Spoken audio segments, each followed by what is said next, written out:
आज दोस्तों अक्टूबर की 25 तारीख है। चलिए आज की इस छोटी सी वीडियो में हम लोग बात करेंगे जूही के पौधे के बारे में। जूही क्या है? जैस्मिन की एक वैरायटी है। इस तरह से देखिए, ये मेरा जूही का पौधा है, जैस्मिन एरिकुलाटम इसको बोलते हैं। तो इस तरह से ये एक छोटा सा कह लीजिए कि बेलनुमा पौधा तैयार हो जाता है, क्लाइंबिंग प्लांट तैयार हो जाता है, और अगर आप ट्रिमिंग करें तो एक झाड़ीनुमा पौधे में भी तैयार हो जाता है। वीडियो को यहाँ से स्टार्ट करने का एक मेन पर्पज़ है, वो ये है कि इसकी प्लेसमेंट आपको दिखाना, इस पौधे को कहाँ पर प्लेस किया जाता है। तो ये देखिएगा, मेरे अगर इस पौधे के साथ में भी आप देखिएगा, अभी क्योंकि सर्दी की शुरुआत हो चुकी है तो यहाँ पर हर सिंगार का पौधा है। पीछे की साइड में आपको गुलाब के पौधे नज़र आएंगे। गुलाब की भी बहुत सी डिफरेंट जो वैरायटीज़ हैं वो आपको यहाँ पर नज़र आएंगी। तो मतलब इस पौधे को मैंने कहाँ पर प्लेस किया? इस पौधे को ऐसी जगह पर प्लेस किया है जहाँ पर इसको सुबह से लेकर शाम तक की जो डायरेक्ट सनलाइट है वो मिलती रहती है। तो इसलिए ऐसी जगह का चुनाव करना इस पौधे के लिए बेहद ज़रूरी रहता है। ऐसी जगह पर जहाँ पर अच्छी धूप मिले, ख़ासतौर पर सर्दी के मौसम में, वहाँ पर ये पौधे तेज़ी से बढ़ते हैं और अच्छे से खिलते हैं। चलिए अब बाकी की जानकारी भी जान लेते हैं। इस पौधे को कैसे ग्रो किया जाता है, इसकी फ्लावरिंग का जो समय है वो सही समय क्या रहता है, और क्या डिफरेंस रहता है जूही और कुंदा के बीच में। बहुत सी कन्फ्यूजन रहती है कि जूही का पौधा है या कुंदा का पौधा है। तो आज की इस वीडियो में ये सारी चीज़ें डिस्कस की जाएंगी।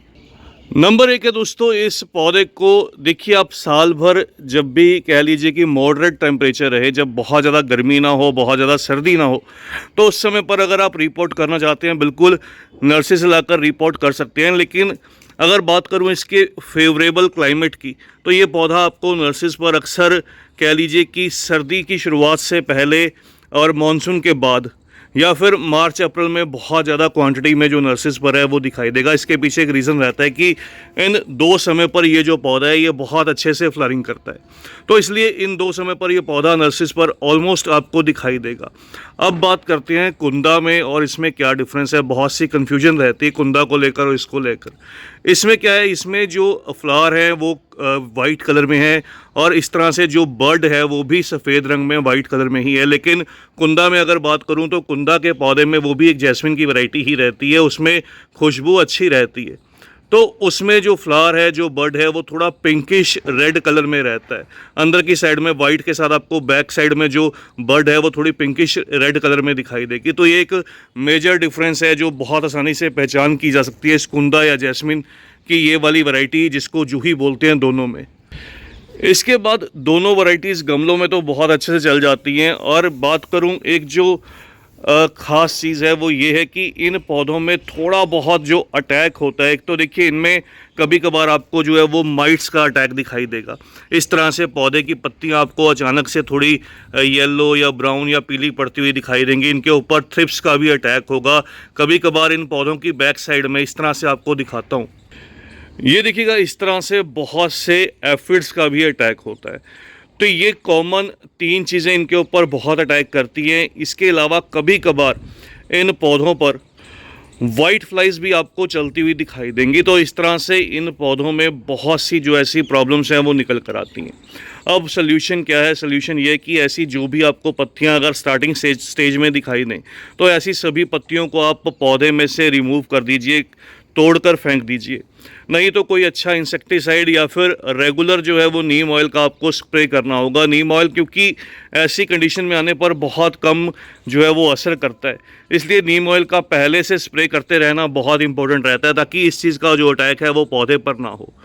धूप में प्लेस करना इस पौधे को बहुत ज़रूरी रहता है। ज़्यादा छायादार जगह में रहने पर ये जो पौधा है ये अच्छे से ना तो फ्लावरिंग करेगा, ना ही ग्रोथ करेगा, और बहुत ज़्यादा इसमें जो इंसेक्ट या पेस्ट का अटैक है वो भी होने लगेगा। तो ये चीज़ें थोड़ी सी इस पौधे में प्रॉब्लम रहती है। अगर बात करूँ गमले के साइज़ की दोस्तों, तो मैंने इसको केवल यहाँ पर एक 10 इंच के मिट्टी के गमले में ग्रो किया है, और मेरा ये जो पौधा है ये लगभग कह लीजिए 3 से 4 साल पुराना पौधा है। तो आपको इसके बेस से ही नज़र आएगा, बहुत सी इसमें मल्टीपल जो ब्रांचेज है वो निकल कर आती हैं। कभी कभार कुछ ब्रांचेज इसकी जो है वो डाई बैक भी कर जाती हैं, इस तरह से सूखने लगती हैं। लेकिन जो खास बात है, ये गुलाब के पौधों की तरह नहीं रहता, ये फिर से नीचे से अपनी बहुत सी मल्टीपल जो ब्रांचेज है वो ग्रो करने लगता है। तो इसलिए ये बहुत हार्डी प्लांट रहता है। अगर नर्सरी प्राइस की बात की जाए तो नर्सरी पर क्या प्राइस रहता है इस पौधे का, इसके जो प्राइस हैं वो nursery to nursery, area to area जो है वो वेरी करते हैं। फिर भी अगर एक एवरेज प्राइस की बात करूं तो ये जो पौधे रहते हैं दोस्तों, आपको नर्सरी पर लगभग 100 रुपीज़ के आसपास की रेंज में जो है वो ईजिली दिखाई देंगे, 50 to 100 रुपीज़। और जो इनमें एक खासियत रहती है, देखिए मैंने खैर इसकी ट्रिमिंग करके इसको एक बुश टाइप जो है वो रेडी किया है। इसमें जब फ्लावरिंग होती है इस तरह से, देखिए इसकी जितनी ज़्यादा ब्रांचेज रहें, जितनी रहें उस सभी पर इस तरह से देखिए एक लाइन में बहुत से जो फ्लावर्स के जो बंच हैं, जो गुच्छे हैं, वो निकल कर आते हैं। और एक बार ये बिल्कुल एक चादर की तरह, सफ़ेद चादर कह लीजिए, उस तरह से ये पौधा जो है वो बिल्कुल ढक सा जाता है। जब ये पौधा पूरी तरह से हैवी फ्लावरिंग पर आएगा तब कोशिश करूँगा आपके साथ एक छोटी सी वीडियो और भी शेयर करूँ। हालांकि लास्ट ईयर मैंने एक वीडियो शेयर भी की थी जब ये पौधा पूरी अपनी फुल ब्लूम पर था, जब पूरा ये पौधा जोर लगा चुका था। उस समय की वीडियो मेरी यूट्यूब पर अवेलेबल भी, आप चाहें तो वीडियो को सर्च कर सकते हैं। अब लास्ट में बात की जाए दोस्तों, इसके लिए मिट्टी तो खैर सभी पौधों के लिए वेल ट्रेंड रहती है, लेकिन फर्टिलाइज़र की क्या रिक्वायरमेंट रहती है। फर्टिलाइज़र के लिए बात करूँ तो इन पौधों को कोई मैं बहुत हैवी कोई ऐसा फर्टिलाइज़र नहीं देता। आप साल में इन पौधों को 2 बार बहुत अच्छे से अगर फर्टिलाइज़र देंगे तो वो इनके लिए सफिशिएंट रहेगा।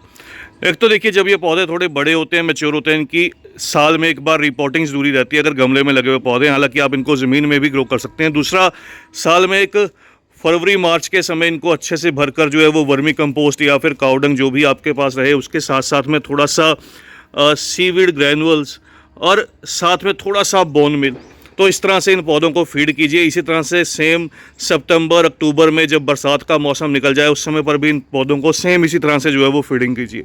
तो ये इन पौधों के लिए सफिशिएंट रहती है। कभी कभार कुछ केसेस में आप अगर फ्लावरिंग आपके पौधे में नहीं हो रही तो आप NPK जो बैलेंस रहता है 19-19-19 या 20-20-20, उसका भी जो है वो 2 ग्राम 1 लीटर पानी में डिज़ोल्व करके अच्छे से इन पौधों की पत्तियों पर जो है वो स्प्रे करते रहिए। तो आपके ये जो पौधे हैं वो अच्छी और हैवी फ्लावरिंग करेंगे। और तो और जो मेरे दोस्त बहुत ज़्यादा रिपोर्टिंग वगैरह नहीं करते, आप चाहें तो इन पौधों की जो है वो साल में 2 बार जब भी इनका फ्लावरिंग सीजन के आसपास रहता है, वही फरवरी मार्च या सितंबर अक्टूबर के मौसम में, बरसात के बाद के मौसम में इन पौधों को जो है वो DAP फर्टिलाइज़र भी फीड कर सकते हैं। उससे भी ये पौधे बहुत सी अपनी जो मल्टीपल ब्रांचेस हैं उनको ग्रो करने लगेंगे।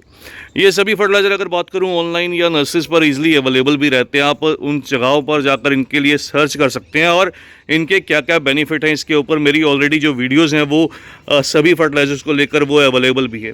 सर्दी के मौसम में तो खैर आप इन पौधों को चाहे तो अगर दूसरे फर्टिलाइज़र नहीं देना चाहते इन केस, तब आप इन पौधों को जो है वो मस्टर्ड केक या सरसों की खली भी जो है ऑर्गेनिक के तौर पर फीड कीजिएगा। वो केवल एक सिंगल फर्टिलाइज़र ही इन पौधों के लिए बहुत सफिशिएंट रहेगा। उस सिंगल फर्टिलाइज़र से पौधे भरकर फूल देंगे, बहुत अच्छे से ग्रोथ करेंगे। तो बस दोस्तों ये थी इस पौधे के बारे में कंप्लीट इन्फॉर्मेशन जो आपके साथ शेयर की। जल्द ही मिलते हैं किसी और नए टॉपिक के साथ, किसी और नई वीडियो के साथ। तब तक के लिए bye, happy gardening, take care.